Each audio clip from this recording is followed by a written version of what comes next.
ফরিদপুরের সদরপুর উপজেলার আটরশি বিশ্ব জাকের মঞ্জিলে বিশ্ব অলি হজরত মাওলানা শাহ সুফি খাজা বাবা ফরিদপুরে ৪ দিন ব্যাপী পবিত্র উরুস উদযাপন শুরু হয়েছে। এ উপলক্ষে কয়েক কিলোমিটার এলাকাব্যাপী তাঁবু স্থাপন করা হয়েছে।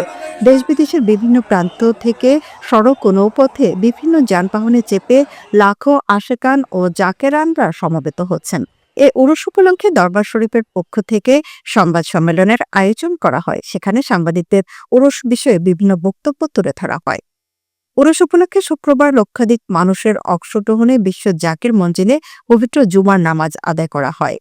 বিশ্ব জাকির মঞ্জিল কর্মী গ্রুপের সমন্বয়কারী শহীদুল ইসলাম শাহীন জানান, শনিবার ফজর নামাজের পর ফাতিহা শরীফ পাঠ ও তরিকতের আমল পালনের মধ্য দিয়ে উরুসের আনুষ্ঠানিকতা শুরু হবে। প্রতিদিন ফরজ আমরের পাশাপাশি পবিত্র কোরআন তেলাওয়াত, জিকির, আজকার, মোরাকাবা, মুশাহেদা, ওয়াজ নসিহত, ওয়াজ মাহফিল এবং সুন্নাত এবাদতের পাশাপাশি নফল এবাদত চলবে। যথাযথ ধর্মীয় ভাবগাম্ভীর্যের সাথে পবিত্র উরুস সফলভাবে আয়োজনে যাবতীয় প্রস্তুতি সম্পন্ন হয়েছে। দেশ বিদেশের বিপুল সংখ্যক ভক্ত মুরিদান এবারের উরুসে অংশ নেবেন। বিশ্ব জাকির মঞ্জিলের কর্মী গ্রুপের ফরিদপুরের প্রধান কবিরুল ইসলাম সিদ্দিকী জানান, প্রতি বছরের মতো এই বছরও অসংখ্য আশেকান জাকেরান ধর্মপ্রাণ ব্যক্তিরা বিশ্ব দরবার শরীফে উপস্থিত হচ্ছেন। উরুসে আসা সবার জন্য তবারকের ব্যবস্থা, রাত্রি যাপনের ব্যবস্থা ও বিভিন্ন যানবাহন পার্কিং এর জায়গার ব্যবস্থা করা হয়েছে। নিরাপত্তার জন্য নেওয়া হয়েছে বাড়তি ব্যবস্থা।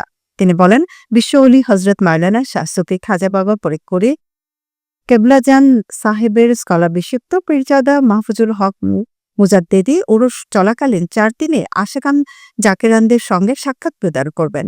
মঙ্গলবার ফজর নামাজ পর শাহ সুফি ফরিদপুরে রওজা জিয়ারত করা হবে। এরপর বিশ্ব শান্তি কামনায় আখিরে মোনাজাতের মধ্য দিয়ে শেষ হবে ৪ দিনের এই উরুস শরীফ।